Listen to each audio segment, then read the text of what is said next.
Hola, ¿cómo están? Mi nombre es Luciano Aba, soy periodista agropecuario, editor del periódico Motivar.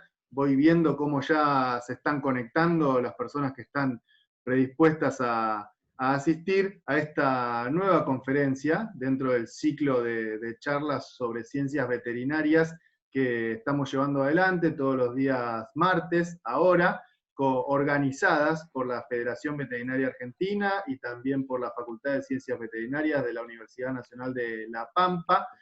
Vamos a estar escuchando a la veterinaria, a la doctora Graciana Ayesa, quien es del Instituto Malbrán, en unos minutos, pero antes que eso, y como venimos cumpliendo en todas las oportunidades que nos toca compartir esta nueva metodología, ¿sí? De conferencias vía webinar, digo nueva y ya hace unos meses que venimos, pero antes de profundizar en este tema y esperando que se vayan conectando los que van a llegar dentro de unos minutos, le voy a dar la bienvenida a Ignacio Cotani, quien es del área de extensión universitaria de la Facultad de Ciencias Veterinarias de la Universidad Nacional de La Pampa. Hola Ignacio, ¿cómo andás?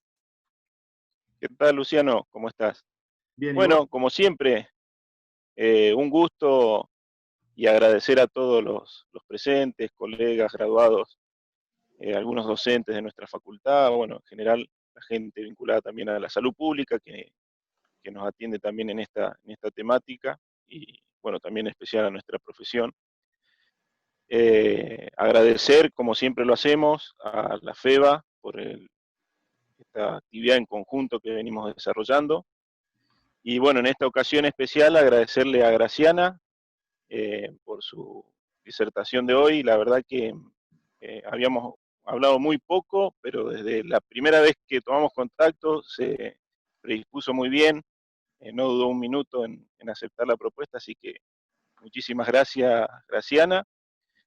Y bueno, siempre yo menciono este tema en especial a nuestros graduados, de vincularse con la facultad, de llegarnos con sus consultas, con algunas propuestas, en especial para este ciclo de charlas. Y en esta ocasión, bueno, tengo que agradecer muy especialmente justamente a un graduado nuestro que trabaja en el área de salud pública de Río Negro, que fue un poco el que nos pasó el contacto de Graciana, el que propuso esta charla. Y bueno, justamente esto es lo que nosotros estamos buscando desde nuestra institución para nuestros graduados, que se vinculen, que nos puedan brindar este tipo de vínculos y así también nosotros nuestra ayuda. Así que un agradecimiento muy especial a Marcos, que no sé si nos estará participando seguramente. Y bueno, nada más, que disfruten de la charla y seguramente ya estaremos próximamente la semana que viene en una nueva charla. Bien, Ignacio, sí, en una nueva charla en este ciclo de conferencias sobre ciencias veterinarias. Los voy invitando porque rápidamente se sigue sumando gente a esta transmisión y los voy invitando a que a través del chat que tienen disponibles en esta plataforma de Zoom nos vayan contando, ¿sí? El principal objetivo es que lo puedan usar para hacerle preguntas a Graciana durante su presentación. Yo se las voy a transmitir a ella al final de su presentación, pero también lo podemos usar para que nos cuenten de dónde nos están mirando, ¿sí? Si ya vieron esta charla es la primera que ven, si ya vieron todo el ciclo. Y para avanzar rápidamente, entonces, lo presento ahora a Héctor Otermín, a quien es el presidente de la Federación Veterinaria Argentina, para que también les dé la bienvenida. Bueno, muy buenas tardes a todos. La verdad que, bueno, muy contento de seguir avanzando en este ciclo de charlas que hemos implementado junto a la Facultad de Ciencias Veterinarias, a la cual le agradezco profundamente este vínculo que hemos establecido y hemos establecido en avanzar en conjunto. A la doctora Graciana, que se ha prestado para avanzar en un tema que no es menor. A Luciano, que es prácticamente parte de nuestra casa también. Y bueno, realmente contento de poder seguir avanzando en esto que denominamos este ciclo Una Salud, un compromiso de las ciencias veterinarias. Un compromiso porque ya sabemos y lo hemos repetido montones de veces que somos agentes primarios de salud, y sabemos muy bien, y está de más volverlo a repetir, que ¿a qué se debe todo esto, no es cierto? ¿Por qué una salud a esa triada, no es cierto, de salud humana, ambiental y animal? Ya que realmente en ese ecosistema ocurren el 60% de las enfermedades que aparecen en el humano, tienen origen en los animales. Y ahí, lógicamente, es donde está toda nuestra responsabilidad en hacer la prevención y hacer la docencia que corresponde, y una de ellas justamente es la triquinosis, enfermedad que los veterinarios tenemos muchísima extensión para hacer. Creo que tenemos que esforzarnos en esto, porque realmente hace muchos años que hay métodos de diagnóstico que son realmente eficientes y todavía se sigue acudiendo a otros métodos más primitivos y en los cuales se nos puede escapar muchas veces un animal positivo y puede repercutir negativamente sobre en forma personal y sobre nuestra profesión en general. Entonces, por lo tanto, creo que hoy, más que nunca, tenemos que tratar de aprovechar, sacar todo lo que podamos sacar de la doctora Graciana Ayesa, y de esa manera tener más claro qué tenemos que hacer con, con el diagnóstico, y a su vez también qué tenemos que transmitirle a los consumidores para que no puedan caer en una muestra de un animal positivo. Así que bueno, muchísimas gracias a todos, y yo ya los dejo para que comiencen a escuchar a la doctora, que yo creo que es mucho más atractivo que escucharme a mí. Así que muchísimas gracias. Bien, Héctor, bien por la presentación y por remarcar esto que están haciendo en conjunto la Federación Veterinaria Argentina y la Facultad de Ciencias Veterinarias de La Pampa. Bueno, Graciana, te están escuchando, te van a escuchar de Necochea, de Venado Tuerto, de Luján, Trenquelauquen, Neuquén, San Luis, Peguajó, ¿sí? Río Colorado, de distintos lugares de la Argentina. Te voy a volver a presentar más formalmente. Vamos a estar escuchando a la doctora Graciana Ayesa, quien es integrante del Departamento de Parasitología del Instituto Malbrán, quien, como ya nos adelantó Héctor Otermín, va a estar hablando sobre Trichinella, sistema ELISA-W para la detección de anticuerpos específicos en porcino. Graciana, todo tuyo, tu tiempo para que expongas ante la gente que ya te está mirando. Bueno, muchas gracias. Gracias por la convocatoria.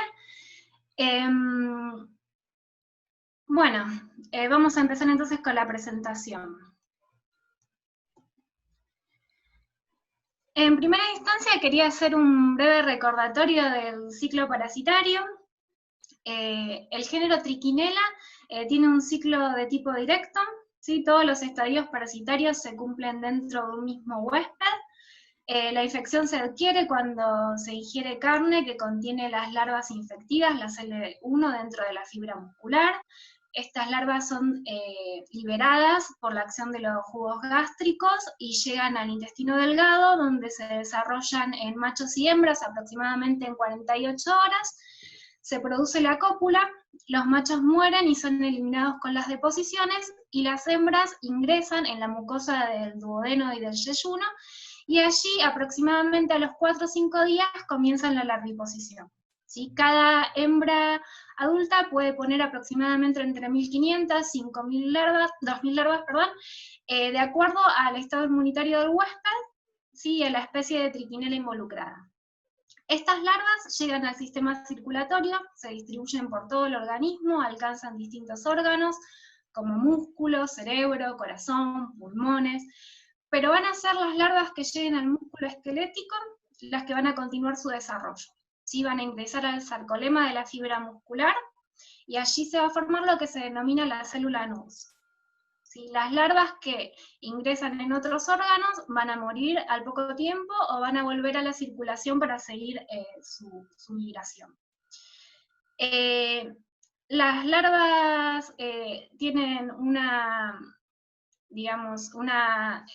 elijan a los músculos que tienen una más alta tasa metabólica, ¿sí? A los que tienen una mayor irrigación, como serán los músculos masticatorios, los periorbitarios, los lumbares y dorsales, ¿sí? Y una vez enquistada allí, el ciclo se va a reanudar solamente cuando esta carne sea ingerida por un nuevo huésped.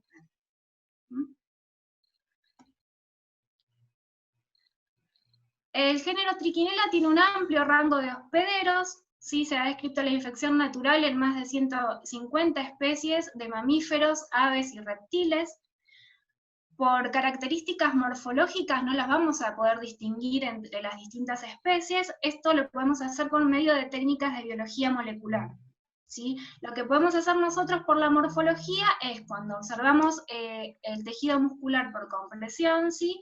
Es ver las especies que tienen una cápsula de colágeno que rodea a esta célula NURS y las que no. Vamos a tener entonces especies encapsuladas y especies no encapsuladas.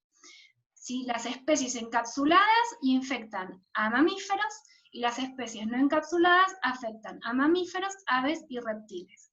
Trichinella pseudospiralis afecta a mamíferos y aves, Papúa y zimbabuensis a mamíferos y reptiles. Este año fue descrita una nueva especie de trichinela que fue hallada en lobos en la montaña de Chanchalén, en Canadá, y se denominó Trichinella chanchalensis, sería T13. Es una especie nueva encapsulada y está relacionada a T6 y a T nativa. Si bien Trichinella spiralis es el principal agente etiológico de la triquinelosis en las personas en nuestro país, fueron descritas en la última década otras 3 especies que fueron halladas. Trichinella patagoniensis, que es una especie autóctona, fue descrita por primera vez en nuestro país y fue hallada en 3 oportunidades, siempre asociada a Puma concolor, ¿sí? Primero en Trapalcó, Río Negro, después en Calafate, en Chubut, y en La Paz, en Catamarca.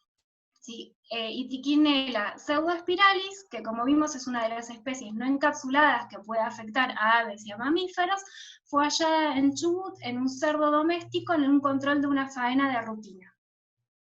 Tener en cuenta las especies que circulan en nuestro país nos brinda información epidemiológica de la enfermedad que tenemos que tener en cuenta en el momento de tomar medidas de control, ¿sí? En los hospederos silvestres en las que podemos encontrar a la trichinela, y por ejemplo las distintas especies tienen distinta resistencia a la congelación y distribución de acuerdo a los animales silvestres que afectan.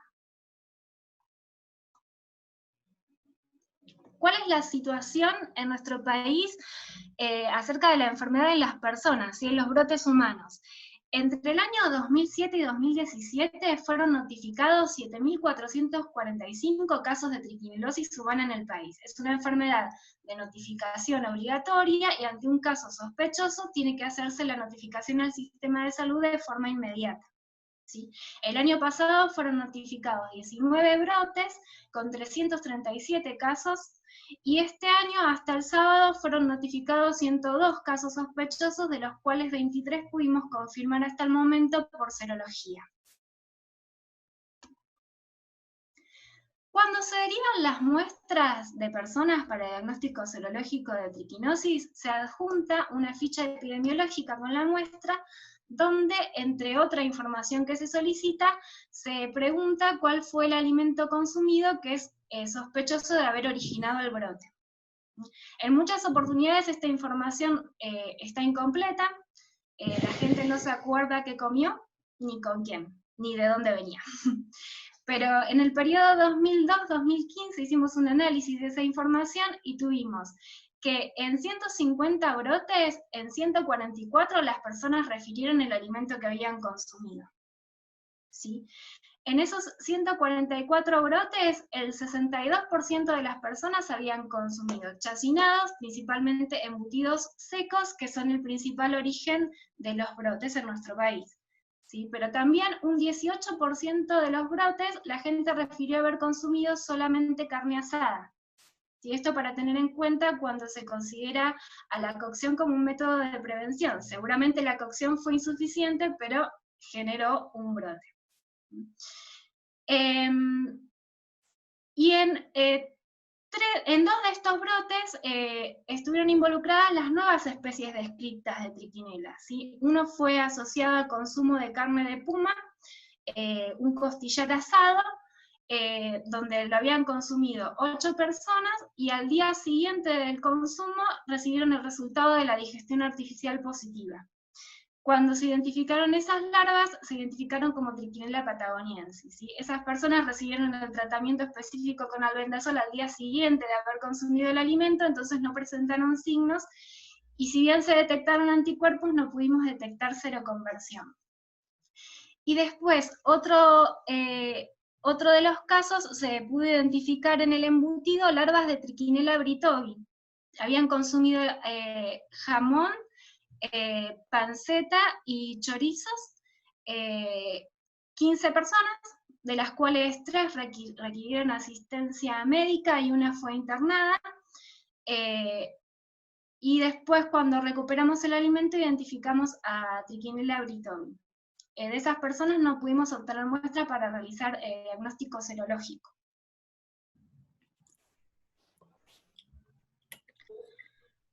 Entonces, como siempre decimos en nuestro país, el origen principal de los brotes son los chacinados, los embutidos secos, de origen porcino por lo general, pero también tenemos que tener en cuenta que en provincias donde se ha trabajado mucho en el control de los focos porcinos, ha adquirido importancia la infección por consumo de animales silvestres, ¿sí? De carne principalmente de jabalí, de puma, como vimos. Por ejemplo, en la provincia de Neuquén se hizo trabajo muy fuerte en la producción porcina, y desde el año 2005 no hay brotes por consumo de cerdos domésticos, pero sí por consumo de carne de jabalí. Uno bastante grande en el año 2012 por consumo de lomo de jabalí al disco, y otro en el 2015 por jabalí ahumado, ¿sí? En un casamiento, 80 personas infectadas.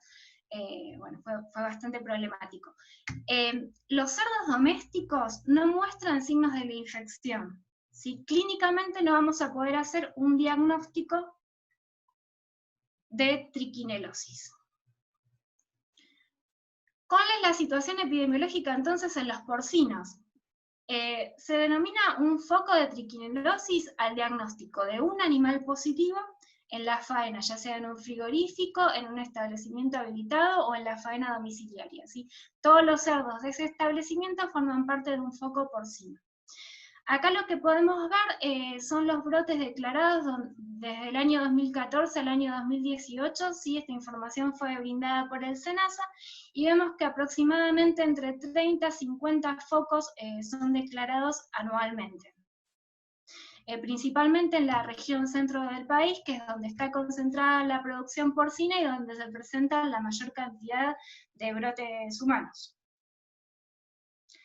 Acá vemos la misma información, pero discriminada por tipo de producción, donde podemos ver que aproximadamente un 24% de los focos provienen de producciones llamadas de tipo comerciales, criaderos comerciales, y el 74% restante son criaderos de agricultura familiar, economía de subsistencia, acopiadores, cría tras patio. ¿Sí? Esto coincide con lo que mencionábamos antes, ¿sí?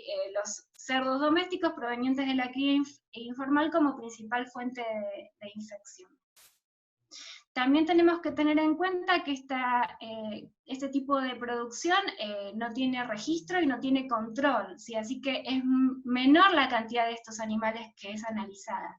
Lo que sería interesante saber en estos casos es a cuántos de estos focos se llegó a raíz de ser origen de un brote humano. Si esa información no la pude conseguir, pero es lo que suele pasar, se hace un diagnóstico retrospectivo.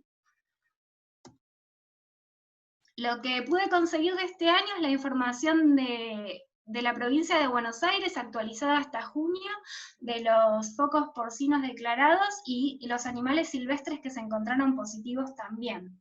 ¿Sí? Fueron notificados 26 focos animales, de los cuales 5 fueron silvestres, y 2 de ellos estuvieron asociados a brotes humanos. ¿Sí? A lo que vamos de mitad del año, ya 26 focos solamente en la provincia de Buenos Aires.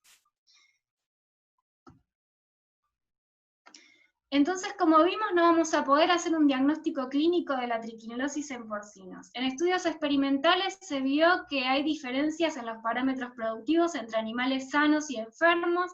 Podemos tener una disminución de la ganancia del peso del 10%, alteraciones del laboratorio clínico, dolores musculares, pero en estos tipos de producción van a pasar totalmente desapercibidos. ¿sí? Entonces vamos a depender para el diagnóstico de pruebas de laboratorio. Cuando hablamos de pruebas diagnósticas, tenemos aquellas que nos permiten realizar un diagnóstico directo, observando las larvas del parásito en el tejido muscular, y aquellas pruebas que nos permiten hacer un diagnóstico indirecto, detectando anticuerpos específicos antitriquinela. La prueba que vamos a elegir va a depender principalmente de cuál sea nuestro objetivo.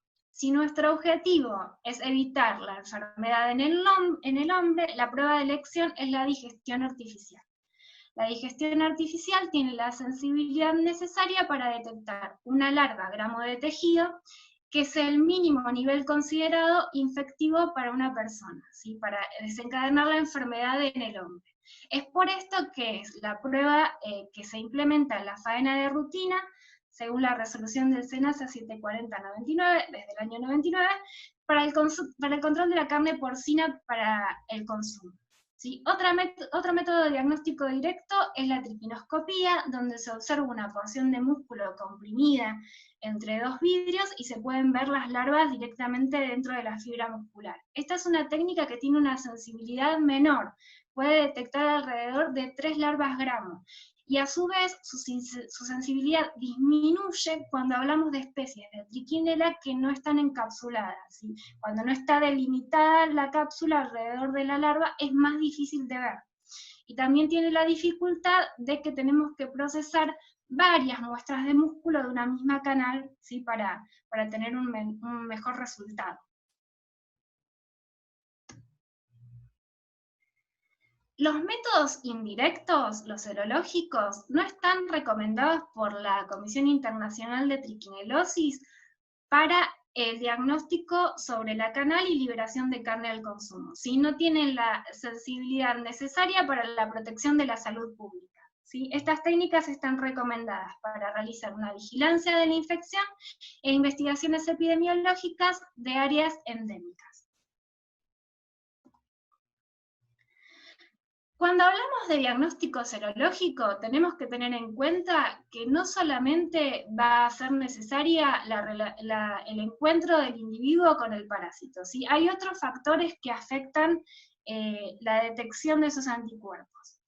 Específicamente para que haya presencia de anticuerpos en el hospedero, vamos a depender principalmente de cuál es la dosis infectiva que tuvo ese animal, ¿sí? La cantidad de larvas que consumió, del tiempo transcurrido desde que lo consumió hasta que nosotros tomamos la muestra, del estado general de ese animal que va a tener que desarrollar una respuesta inmune específica, y de la especie de triquinela involucrada que tiene distintas infectividades para el porcino, que en este caso estamos hablando, ¿sí? Distinta capacidad de desarrollar una respuesta inmune rápida. Para la detección de esos anticuerpos específicos, vamos a depender de las características de la prueba diagnóstica que vamos a usar, principalmente de su especificidad y su sensibilidad.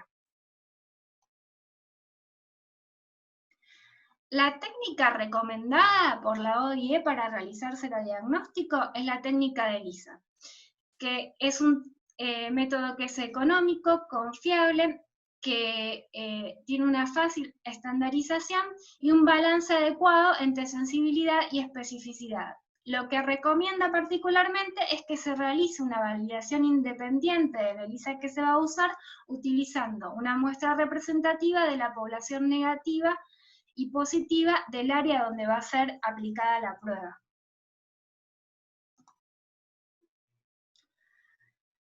Respecto a los antígenos que podemos usar para realizar el serodiagnóstico, estos van a depender del estadio del parásito, ¿sí? Los antígenos van variando de acuerdo a la evolución del parásito, y se los clasifica principalmente entre antígenos del grupo 1 o de respuesta rápida y los antígenos del grupo 2 o de respuesta tardía, ¿sí? La larva muscular, cuando está enquistada en el parásito, tiene unas células en su esófago que se llaman esticocitos, que contienen gránulos de tipo alfa, beta y gamma, que van a ser el origen de los antígenos de excreción-secreción que nosotros usamos para el diagnóstico, ¿sí? Vamos a usar los antígenos del grupo 2 o de respuesta tardía. Graciana. Sí. Sí, te interrumpo unos minutitos. Venimos muy bien con el tiempo, se te ve muy bien, se te escucha muy bien, la transmisión está saliendo perfecta, nos acercamos ya a las 100 personas mirando ustedes de distintos lugares, a los cuales les recuerdo que tenemos a disposición el chat, ¿sí? En el cual les voy a pedir que todas las preguntas que quieran ir haciéndole a la doctora Graciana Ayesa, quien es representante del Departamento de Parasitología del Instituto Malbrán, las vayan haciendo a través del chat, así con tiempo yo las puedo ir organizando y sobre el final de su disertación las podemos compartir entre todos. Así que sin más, Graciana, venimos muy bien, disculpas la interrupción y te dejo seguir con tu presentación. No, por favor, gracias. Entonces me había quedado en los antígenos de excreción-secreción del ARVA1, ¿sí? Que son los que usamos para el diagnóstico. Son un conjunto de proteínas y glicoproteínas que tienen, desarrollan una respuesta inmune importante en el hospedero, y se empezaron a estudiar principalmente porque se cree que tienen una función importante en el desarrollo y mantenimiento de esta célula NURS y el desarrollo de la cápsula de colágeno que la rodea. Algunos péptidos de este producto excretor-secretor incluso ingresan al núcleo de la célula para modificar la expresión de genes que le permiten su mantenimiento en el hospedero, ¿sí? ¿Cómo obtenemos estos antígenos? Nosotros mantenemos un aislamiento de Trichinella spiralis en ratones CF1. Cuando producimos el antígeno, hacemos la digestión artificial del músculo de estos roedores y liberamos a las larvas. Las larvas que recuperamos las cultivamos con un medio enriquecido en una estufa a 37 grados con atmósfera de CO2 durante 18 horas, y luego de este cultivo esas larvas son descartadas por decantación y se recupera el medio, que se concentra y se filtra. ¿Sí? Con ese medio donde están las proteínas de excreción-secreción, nosotros sensibilizamos placas para realizar la prueba de ELISA, y también hacemos una corrida electroforética y una transferencia a una membrana de nitrocelulosa para hacer el Western blot. En la corrida electroforética lo que nosotros vamos a ver es 3 proteínas que son mayoritarias de ese producto excretor-secretor, ¿sí? Y cuando lo usamos para diagnóstico vemos anticuerpos contra esas 3 proteínas, no contra todas. Es por esto que el Western blot aumenta la especificidad, ¿sí? Del diagnóstico. A modo de ejemplo, para que podamos tener una idea de cómo funciona la prueba de ELISA, les quería hablar de un trabajo de infección experimental que realizamos en conjunto con la Facultad de Ciencias Veterinarias de la Universidad de Buenos Aires. En esa oportunidad se inocularon 14 cerdos híbridos comerciales, cruza Landrans Large White, 2 fueron controles negativos, y el resto fueron inoculados con 100, 500, 5.000 y 50.000 larvas representativos de distintos niveles de infección. A esos animales semanalmente se les tomó una muestra de suero, y a los 100 días que finalizó la experiencia fueron sacrificados y se analizaron 100 gramos de su músculo diafragma. Lo que pudimos ver cuando analizamos estas muestras con la técnica de ELISA, usando el antígeno excretor-secretor del ARVA1, es que pudimos detectar anticuerpos en todos los animales que fueron inoculados, entre el día 7 y 56 posinfección. Pudimos ver que a mayor cantidad de larvas ingeridas, antes se detectaban anticuerpos. En todo este tiempo los animales no inoculados fueron negativos, cosa que no es menor, y otra cosa que pudimos ver es que, aunque la digestión artificial de los animales que habían sido inoculados diera negativa, se pudieron detectar anticuerpos en esos animales, ¿sí? Esto es debido a que la sensibilidad de la ELISA es mayor que la de la técnica de digestión artificial. Entonces lo que se pudo ver en este trabajo, así como en otros múltiples que se han hecho de infección experimental, es que la detección de los anticuerpos está directamente relacionada a la carga larvaria ingerida. ¿sí? Y que no hay correlación entre el número de larvas por gramo de tejido del animal y el resultado de la ELISA una vez que el animal comenzó a ser serológicamente positivo. Se ha infectado, se detectaron anticuerpos, esos anticuerpos no sirve titularlos para saber la carga que tiene el músculo, sería en resumen. Entonces, cuando nosotros vamos a muestrear animales a campo, nosotros no vamos a saber el momento de la infección, ni la carga larvaria con la que fueron infectadas. ¿Sí? Podemos tener dentro de una misma piara incluso animales que están cursando distintos momentos de la infección. Entonces puede tratarse, por ejemplo, nosotros sabemos que entre el día 17 y 21 posingesta podemos tener ya larvas infectivas en el músculo. Y también sabemos que si un animal tiene una seroconversión tardía, puede llegar a tener anticuerpos recién a los 56 días posingesta, como vimos en el trabajo anterior. Entonces nosotros podemos muestrar a un animal que tiene larvas infectivas en el músculo y tiene una seroconversión tardía, todavía no tiene anticuerpos. O podemos estar muestrando un animal en un momento temprano de la infección que incluso con una seroconversión temprana todavía nos da negativo y a las 2 semanas tiene larvas en el músculo. No sé si se entiende, pero el concepto general sería que vamos a tener un resultado negativo a la serología y vamos a tener un animal infectado. Esta posibilidad de calificar como negativo a un animal que tiene larvas en el músculo es la que hace que estas pruebas no sean recomendadas para la liberación de la carne al consumo, ¿sí? Para el diagnóstico de la carne.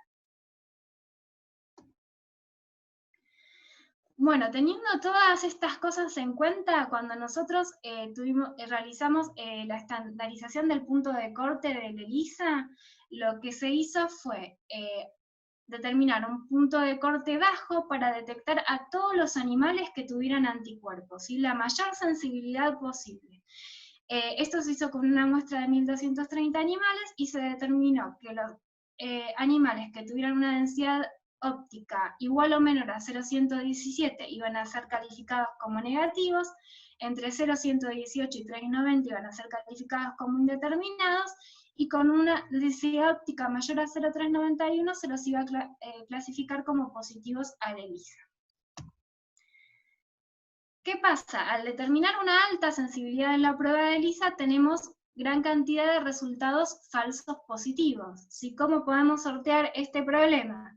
Es por esto que nosotros realizamos en serie la técnica de Western blot, ¿sí? A los animales que dan un resultado indeterminado o positivo a la prueba de ELISA, se les realiza la prueba de Western blot, donde vemos anticuerpos contra 3 proteínas específicas, ¿sí? En el ELISA vemos contra todo el producto excretor-secretor, en el Western blot contra 3 proteínas específicas, ¿sí?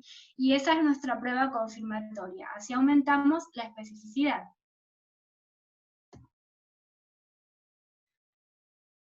Al departamento de parasitología llegan muestras de cerdo que son partes de programas de saneamiento de piaras o de establecimientos donde por sus características epidemiológicas se quiere hacer un relevamiento serológico, ¿sí? Se van a aparecer a los criaderos de los animales que están en el circulito.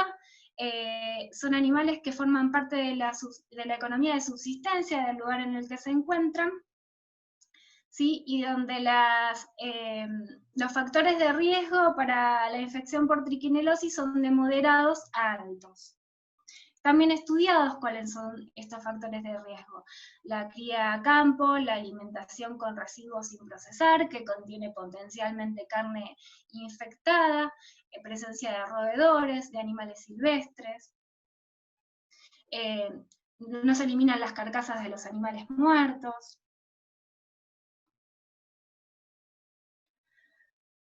Entonces, ¿qué es lo que vimos en 10 años de realizar diagnóstico serológico en porcinos? Analizamos un total de 4.735 muestras de cerdos, de áreas, como vimos, donde la enfermedad es endémica. Aproximadamente el 50% de esas muestras tuvieron un resultado negativo a la prueba de ELISA, y el 50% restante indeterminado o reactivo. Lo que pudimos ver era que a mayor valor de densidad óptica, ¿sí? Era mayor la concordancia entre la prueba confirmatoria, el ELISA y el Western blot, ¿sí? De los cerdos indeterminados, aproximadamente un 2% solamente dio positivo al Western blot. ¿Y cómo podemos correlacionar este resultado de serología con la digestión artificial a campo? En muchas oportunidades se acordó con el productor que los animales que iban a tener una serología positiva iban a ser sacrificados y no iban a ser destinados a consumo, ¿sí? Directamente no se realizó la digestión artificial. En otras oportunidades no se pudo recuperar el animal con serología positiva. Y en los casos en los que se pudo sacrificar el animal y realizar la digestión artificial, en algunas oportunidades hubo que analizar hasta más de 100 gramos de músculo diafragma para encontrar larvas. ¿Sí? Como vimos entonces, hay una gran cantidad de cerdos que dan un resultado indeterminado en la prueba de ELISA. ¿Cómo podemos interpretar este resultado? Como dijimos antes, entonces en una producción podemos tener animales que tienen distintos momentos de la infección, que están cursando distintos momentos de la infección. Entonces podemos estar encontrándonos frente a un animal que está iniciando una respuesta inmunológica, donde la curva de anticuerpos está recién subiendo, ¿sí? Y tiene baja cantidad, entonces nos da un resultado indeterminado. Podemos estar frente a un animal que tiene una infección con una carga baja parasitaria, ¿sí? Donde esa curva de anticuerpos se prolonga en el tiempo. Puede tratarse incluso de una infección antigua donde los anticuerpos comenzaron incluso a descender. También podemos estar frente a un animal inmunodeficiente, ¿sí? Tenemos que tener en cuenta el tipo de producción del cual estamos hablando. Los animales están en muy malas condiciones y tienen otras enfermedades también que complican el cuadro. Y también podemos estar frente a una detección de anticuerpos de tipo inespecífico. Respecto a este último punto, lo que se vio en trabajos experimentales es que no hay reacción cruzada con infección por Ascarisum, Staphylococcus o Strongyloides. En nuestra experiencia, lo que pudimos hacer fue un trabajo en conjunto con el Ministerio de Producción de Entre Ríos. Nosotros seleccionamos un área donde la enfermedad hasta el momento no había sido notificada nunca, por lo menos, y se realizó un muestreo de una producción de cerdos de tipo semi-extensiva, donde los animales cumplían una parte del ciclo productivo en confinamiento y una parte a campo. Estos animales eran alimentados con balanceado y no recibían ningún tipo de tratamiento antihelmíntico. Se tomaron muestras pareadas de suero y de materia fecal de esos animales. La materia fecal se analizó por técnicas de concentración, por sedimentación y flotación, y el suero fue analizado en paralelo por ELISA y Western blot. Lo que vimos es que en la materia fecal encontramos huevos de Ascarisum, de Trichuris, Macracanthorhynchus, coccidios, ácaros, y en todos los casos, tanto la prueba de ELISA como la de Western blot fue negativa. ¿Sí? También tuvimos oportunidad de analizar sueros que habían sido positivos para leptospirosis, Auschwitz, brucelosis, y tampoco hubo reacción cruzada, ¿sí? Pero bueno, este es un punto que hay que seguir trabajando todo el tiempo para sumar más información. Les quería hablar de un trabajo de saneamiento que realizamos en conjunto con el Ministerio de Salud de Río Negro y la Facultad de Veterinaria de La Pampa. Es un trabajo que todavía sigue, está en curso, pero bueno, hay un paper que resume bien todo lo que se hizo hasta el momento y que siempre me gusta comentar. Este es un trabajo que se hizo en la localidad de Sierra Grande, en Río Negro, donde en el año 1984 se encontraron una gran cantidad de animales positivos y se produjo la despoblación porcina. Como siempre, vuelve la producción, y en el año 2000 fueron notificados casos humanos, por lo cual se decidió hacer un trabajo de prevención y control de la triquinelosis en la localidad. ¿Sí? En primera instancia lo que se hizo fue hacer un estudio de la historia natural de la enfermedad en la localidad, y lo que se vio es que la producción estaba dada por pequeños productores que realizaban esta producción para el consumo personal de los lechones, comercio minorista o el trueque por otros bienes. Se vio que las instalaciones eran deficientes, que la alimentación era a base de residuos del basurero municipal que se encontraba próximo, y esto sumado a las condiciones económicas y socioculturales del área, fueron identificados como los principales factores de riesgo en la localidad. Fue entonces así que se implementó el sistema de control, donde los principales objetivos fueron limitar la enfermedad en los animales para así disminuir el riesgo de enfermar de las personas. Se trabajó en 3 puntos principales. Por un lado, se instaló en el laboratorio de la localidad, en el hospital de la localidad, perdón, un laboratorio para realizar la digestión artificial. Entonces todos los cerdos faenados podían ser analizados en la localidad. También se hizo un trabajo con el productor, donde los veterinarios del Ministerio de Salud de Río Negro hacían visitas periódicas, promoviendo medidas de mejora de las condiciones productivas y de la necesidad de realizar la digestión artificial. Sí, hay que poder hacer la digestión artificial y tiene que haber demanda. Y sobre los cerdos vivos se hizo un censado de identificación de todos los porcinos, y anualmente se tomó una muestra para hacer el diagnóstico. ¿Sí?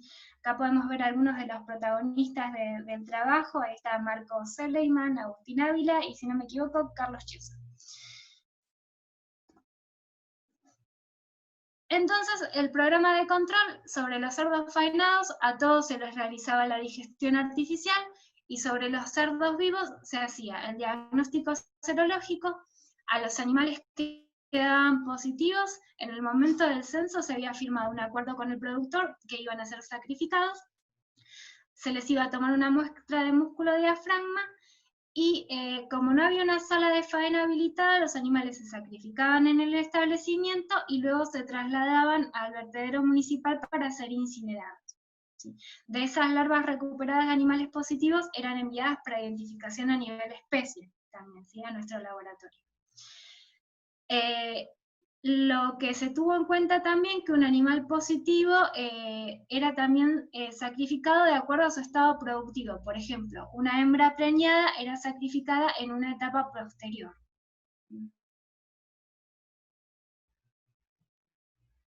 Al momento de iniciar el trabajo, en el año 2001-2002, de 32 establecimientos relevados, 17 tuvieron animales con serología positiva, ¿sí? Un 20% de los animales tenían anticuerpo antitriquinela. Y en ese mismo periodo, un 1.9% de los animales eran positivos a la digestión artificial en la faena. ¿Sí? Al finalizar el trabajo, en el periodo 2009-2010, no se encontró ningún animal positivo al serodiagnóstico, y esos 2 años y los 2 anteriores no había sido detectado ninguno positivo a la digestión artificial. ¿Sí? Entonces lo que pudimos ver es que el resultado de un trabajo con continuidad, reforzando el diagnóstico y mejorando las condiciones de producción, tiene un impacto positivo en la salud pública, y claramente, bueno, en estos años no hubo notificado ningún caso humano.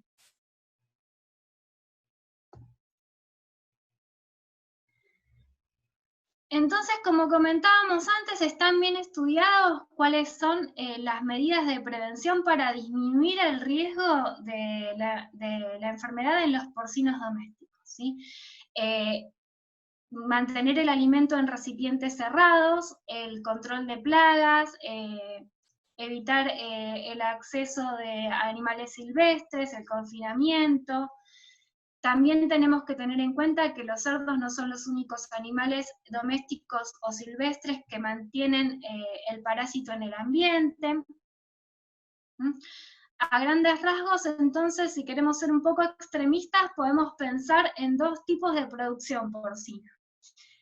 Una altamente tecnificada, donde el riesgo de infección por triquinelosis en porcinos es de bajo a nulo, donde la faena de esos cerdos va a ser realizada en un establecimiento habilitado y donde se va a realizar la digestión artificial. ¿Sí? Y por otro lado tenemos otro tipo de producción de alto riesgo, donde la faena va a ser domiciliaria y donde es muy probable que no se realice la digestión artificial previo al consumo. Respecto a esto, publicó un artículo de opinión el doctor Pocio que resume bastante bien esta situación. El doctor Pocio lo que dice es que todos los años alrededor del mundo se analizan millones de cerdos en los mataderos por digestión artificial con un resultado negativo. Y sin embargo, cientos de personas se enferman de triquinelosis todos los años por consumir cerdo. Entonces se pregunta cuál es el problema. Y lo que plantea es que se están analizando los animales equivocados. Que mientras que el parásito circula en los tipos de producción traspatio, los que son controlados son los establecimientos que tienen buenas condiciones de manejo. Entonces, él lo que sugiere es que lo que se realice es un sistema de vigilancia basado en el riesgo, ¿sí? Documentando fuentes de cría, condiciones de alimentación. También habla de la importancia de tener una red de laboratorios a campo para monitorear estos tipos de producciones traspatio. Y también destaca la importancia de la inversión en educación, tanto de productores, cazadores, como consumidores, ¿sí? Y sobre estos 3 puntos es sobre los que se trabajó en los proyectos de saneamiento en los que tuvimos oportunidad de participar, como este de Sierra Grande, como el que se lleva a cabo en Neuquén, como el que están implementando en Tierra del Fuego. Sí, tuvieron un impacto positivo sobre la salud pública, disminuyendo los brotes humanos o incluso eliminándolos en la región. Entonces, vemos que la importancia de un trabajo integral, donde la serología fue solo un pequeño aporte, pero donde todos están interrelacionados y tienen igual importancia, y donde uno de ellos falla, la enfermedad tranquilamente reemerge en cualquier momento. Y bueno, eso fue todo. Muy bien, Graciana, genial. Ya, digamos, cumpliste a la perfección con el tiempo. Habías dicho 45 minutos, son 8 menos 10, así que y te robamos al principio 5 minutos en tanta presentación, así que espectacular. Había calculado bien. Habías calculado muy bien, Graciana, así que gracias por tu exposición. Ya empiezan a llegar los agradecimientos de la gente que te estuvo escuchando. Tengo varias preguntas para hacerte, como te dije, nos quedan 10 minutos. Les pido a los que nos están escuchando, que escriban en el chat, que sean preguntas concretas y que me ayuden a entenderlas y a poder transmitirlas correctamente. La primera pregunta que se va a venir es si esta charla queda grabada. Sí, queda grabada, y a partir de la semana que viene va a estar disponible en la página web de la Federación Veterinaria Argentina, que es www.federacionveterinaria.com.ar, y también va a quedar almacenada en el canal de YouTube de la Facultad de Ciencias Veterinarias de La Pampa. Bueno, Graciana, empiezo con las preguntas. Tengo una también bien concreta, así que la voy a agradecer a Gustavo Montali, ex coordinador del programa de triquinosis de la provincia de Buenos Aires, que nos pregunta cómo ven la posibilidad de la aplicación del serodiagnóstico para el control de focos de triquinosis y en qué condiciones está la Argentina de atender la demanda de diagnóstico para estos controles. Por lo general, bueno, el doctor Montali lo sabe mucho mejor que yo, la prevalencia en un mismo establecimiento es baja. Muchas veces se realiza la faena controlada de todos los animales y había dado positivo 1 o 2. ¿Sí? En estos casos por ahí la serología tiene el mismo resultado. y si se planea implementar la serología, un punto súper importante a tener en cuenta es tener claro con el productor qué es lo que se va a hacer con esos animales positivos. Si el animal positivo no se va directamente a destinar al consumo, o si se va a faenar y si da negativo se va a destinar a consumo. Eso tiene que estar muy claro con anterioridad, me parece que es importante. Y respecto a, decía la demanda... ¿En qué condiciones está la Argentina para dar respuesta a esa demanda de diagnósticos? Y la verdad es que nosotros estamos trabajando en este momento con distintos laboratorios que tienen las condiciones para hacer la serología en porcinos, para tratar de poder analizar más muestras, por lo menos de la demanda local de estos lugares, con el INTA Castelar, con la Facultad de Tandil, URESA Atlántica. La otra posibilidad son los kits comerciales, ¿sí? Que tendría que probarse su performance en el diagnóstico, ¿sí? Porque como hablamos tenemos que siempre evaluar con sueros positivos y negativos del área donde lo vamos a aplicar. Pero bueno, está complicado más que nada por eso, para determinar qué se va a hacer con los animales que tienen una serología positiva en el control del foco. Principalmente si el establecimiento no tiene las condiciones productivas adecuadas, me parece que si en ese momento la serología da negativa y lo soltamos otra vez a que siga produciendo, en cualquier momento tiene un animal positivo otra vez. Bien, y sabes que tengo algunas preguntas vinculadas a dónde se consiguen los kits. ¿Tiene que ver con esto? Nosotros realizamos la prueba in-house. Kit comercial porcino no tuve oportunidad de probar, pero sí sé que hay uno de Thermo Fisher, si no me equivoco, que usan también antígenos de excreción-secreción, que ese sería una posibilidad interesante para probar. Sí. Bien, bien. Tengo una también bien concreta de Pablo, que es que cuántos animales con trichuris se testearon con respuesta cruzada a triquinela. En el trabajo que hicimos nosotros, probamos, analizamos aproximadamente 40 cerdos, y no sé si llegaban a 10 los que tenían trichuris, pero sí, eso es el que está más relacionado, emparentado con triquinela y que podríamos sospechar que es reacción cruzada. Sí, estaría bueno seguir analizando más y hablar. Y también me preguntan respecto a este tema, si en la serología con cerdos con trichuris, en el diagnóstico este de WB, la P44 no reacciona, preguntan. No. En lo que vimos nosotros, era netamente negativo el ELISA y no vimos ninguna banda en el Western blot. Bien, después tengo otra de Alejandro, que nos pregunta si en un establecimiento encuentro serología positiva, ¿puedo suponer que todos los animales que están en contacto con el parásito? ¿Con un animal positivo? Sí. Pasa esto que te comentaba, que por lo general dentro de un mismo establecimiento la prevalencia es bastante baja.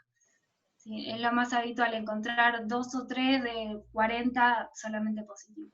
Bien, y Graciana, tengo una pregunta respecto a lo que mencionaste, ¿no? Muchas veces los establecimientos que trabajan bien y que tienen buenos manejos, generalmente tienen un veterinario o al menos reciben periódicamente la visita de un veterinario, pero donde vos mencionás que está el mayor riesgo, ¿sí? De moderado a alto, es quizás donde se le escapa al vínculo con el profesional veterinario privado. Digamos, ¿hay ahí alguna recomendación para acercarse a esos productores? Sí, me parece que por ahí la forma más adecuada de aproximación es hacerle ver que mejorando las condiciones sanitarias mejoran también los índices productivos. Va a tener más lechones por madre, van a ganar peso más rápido, y vamos a evitar también otras enfermedades. Hay muchos productores que dicen: yo crío animales hace 30 años, nunca tuve problema, prefiero no saber porque si me entero me sacrifican todos los animales. Sí, por ahí también hay que desterrar un poco la idea del rifle sanitario que aterra tanto a todo el mundo y hacerles ver que tienen beneficios si detectan al animal positivo antes del consumo. ¿Sí? Un animal positivo en un control no es tan grave como un animal positivo que genera un foco, un brote humano.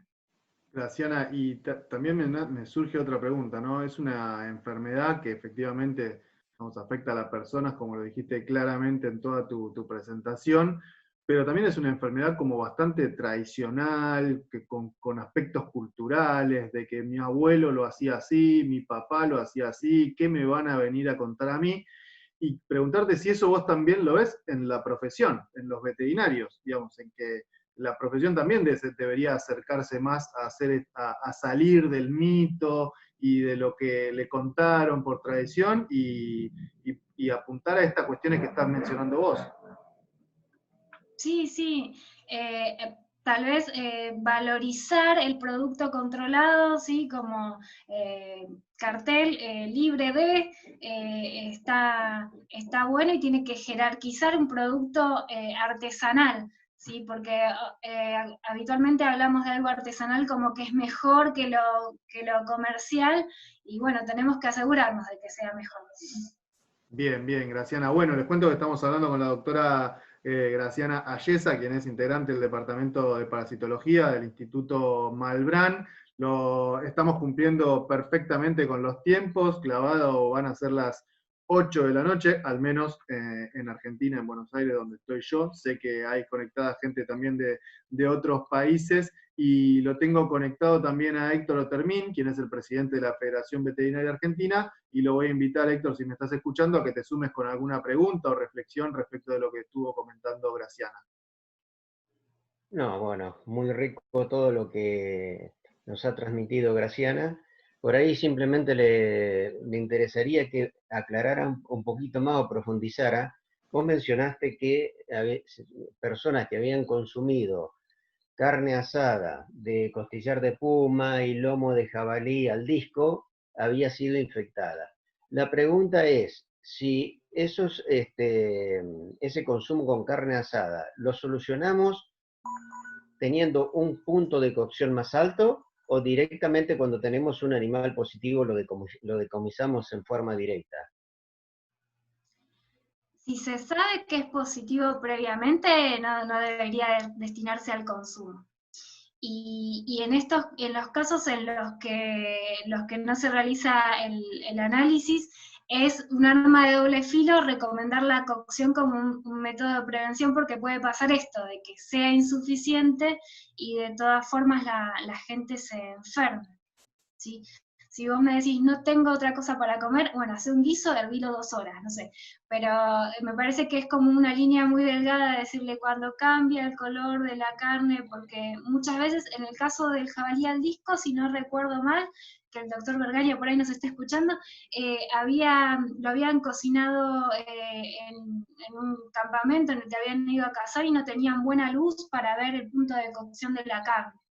¿Sí? Entonces, es muy, muy relativo recomendar la cocción como un método de prevención. Si sabemos que ya es positivo, directamente lo ideal sería que no se consuma.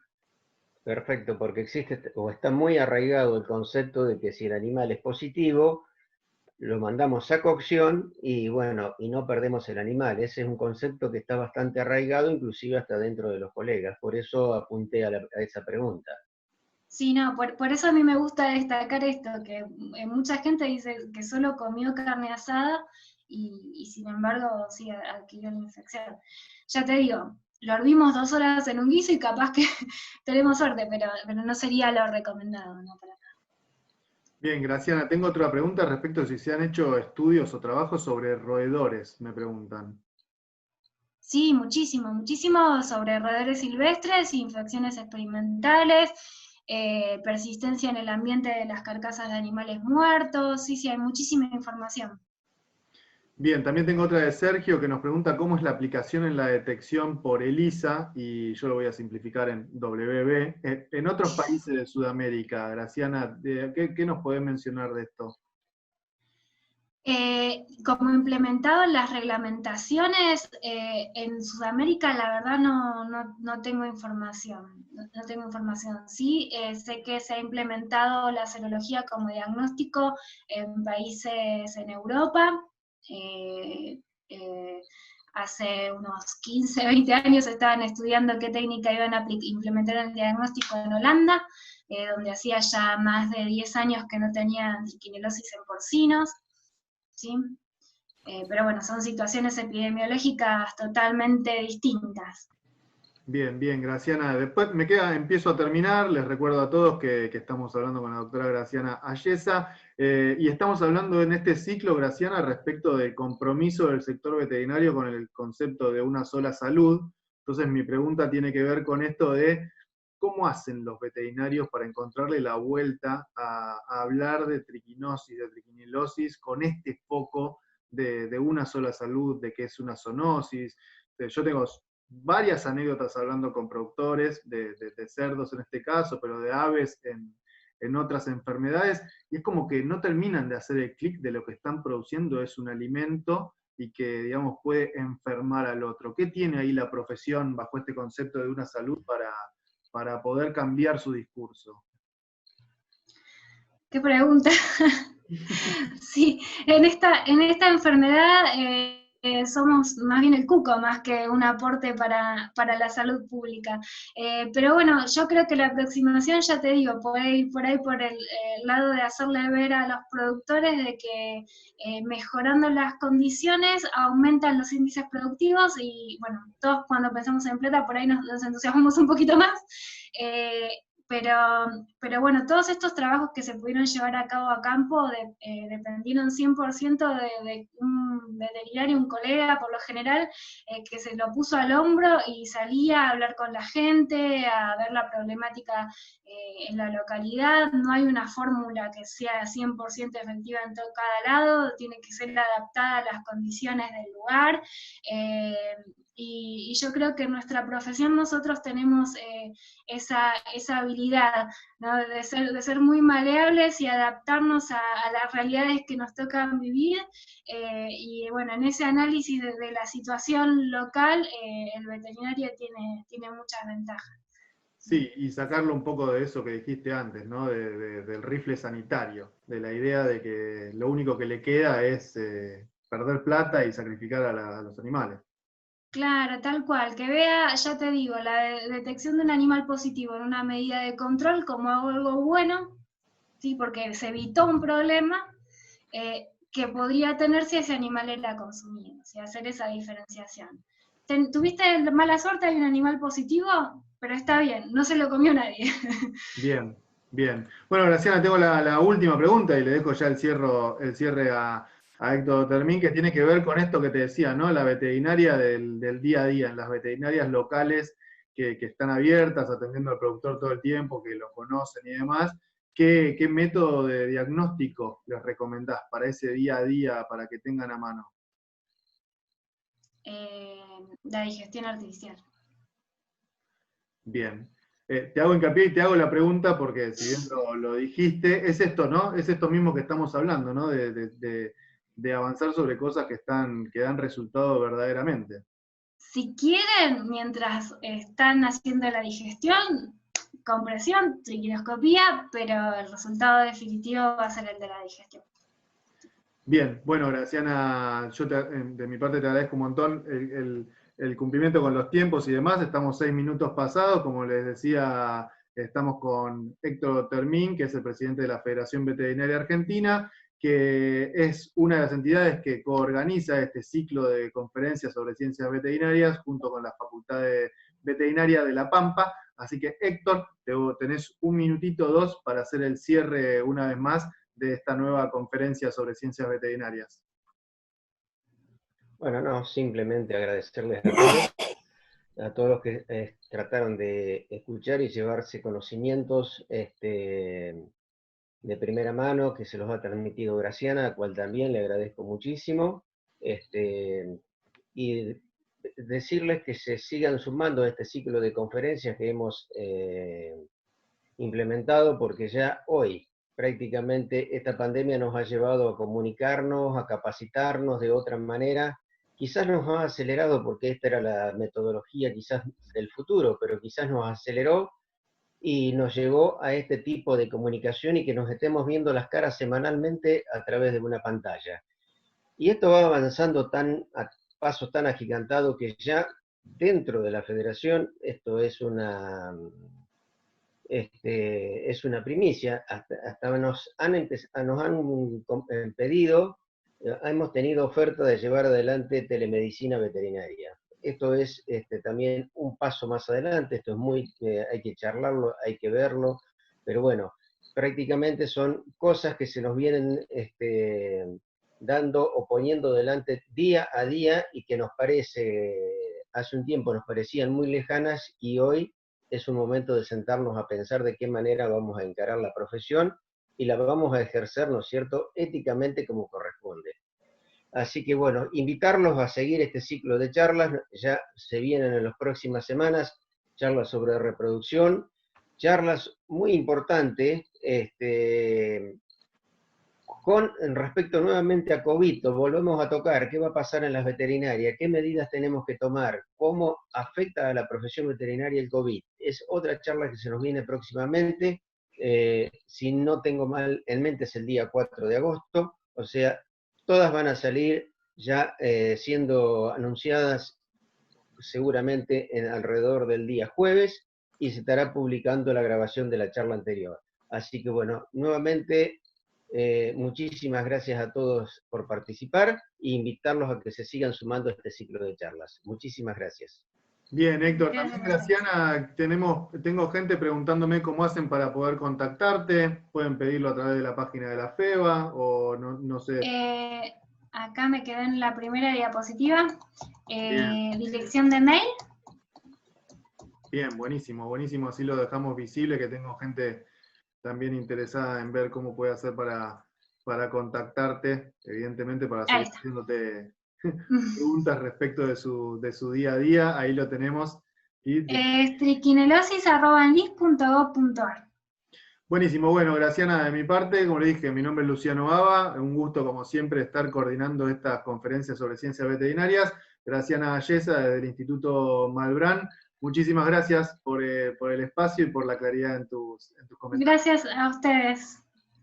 Buenísimo, y nos despedimos, ¿sí? Hasta el martes que viene, en una nueva conferencia organizada por la Federación Veterinaria Argentina y la Facultad de Ciencias Veterinarias de la Universidad Nacional de La Pampa. ¿Sí? Gracias a todos por estar, saludos. Chau. Saludos, chao. Cuídense.